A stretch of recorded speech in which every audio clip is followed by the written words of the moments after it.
Capítulo 14. E aconteceu que em Icônio entraram juntos na sinagoga dos judeus e falaram de tal modo que creu uma grande multidão, não só de judeus, mas de gregos. Mas os judeus incrédulos incitaram e irritaram contra os irmãos os ânimos dos gentios. E detiveram-se, pois, muito tempo falando ousadamente acerca do Senhor, o qual dava testemunho à palavra da sua graça, permitindo que por suas mãos se fizessem sinais e prodígios.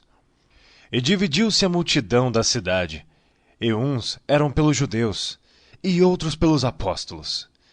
E havendo um motim, tanto dos judeus como dos gentios, com os seus principais, para os insultarem e apedrejarem, sabendo-o eles, fugiram para Listra e Derbe, cidades de Licaônia, e para a província circunvizinha, e ali pregavam o evangelho.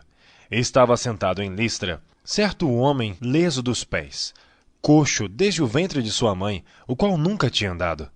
Este ouviu falar Paulo, que fixando nele os olhos, e vendo que tinha fé para ser curado, disse em voz alta: Levanta-te direito sobre teus pés. E ele saltou e andou. E as multidões, vendo o que Paulo fizera, levantaram a sua voz, dizendo em língua licaônica: Fizeram-se os deuses semelhante aos homens, e desceram até nós. E chamavam Júpiter a Barnabé, e Mercúrio a Paulo, porque este era o que falava. E o sacerdote de Júpiter, cujo templo estava em frente da cidade, trazendo para a entrada da porta touros e grinaldas, queria com a multidão sacrificar-lhes. Ouvindo, porém, isto, os apóstolos Barnabé e Paulo rasgaram suas vestes e saltaram para o meio da multidão, clamando e dizendo: Senhores, por que fazeis essas coisas?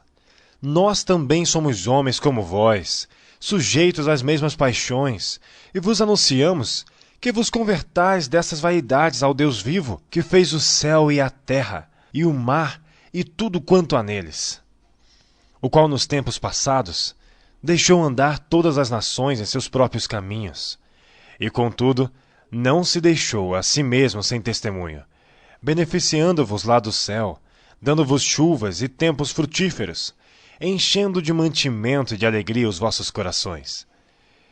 E dizendo isto, com dificuldade impediram que as multidões lhe sacrificassem. Sobrevieram, porém, uns judeus de Antioquia e de Icônio, que, tendo convencido a multidão, apedrejaram a Paulo e o arrastaram para fora da cidade, cuidando que estava morto. Mas, rodeando os discípulos, levantou-se e entrou na cidade, e no dia seguinte saiu com Barnabé para Derbe. E tendo anunciado o evangelho naquela cidade, e feito muitos discípulos, voltaram para Listra, e Icônio e Antioquia, confirmando os ânimos dos discípulos, exortando-os a permanecer na fé, pois que por muitas tribulações nos importa entrar no reino de Deus. E havendo-lhes por comum consentimento eleito anciãos em cada igreja, orando com jejuns, os encomendaram ao Senhor, em quem haviam crido.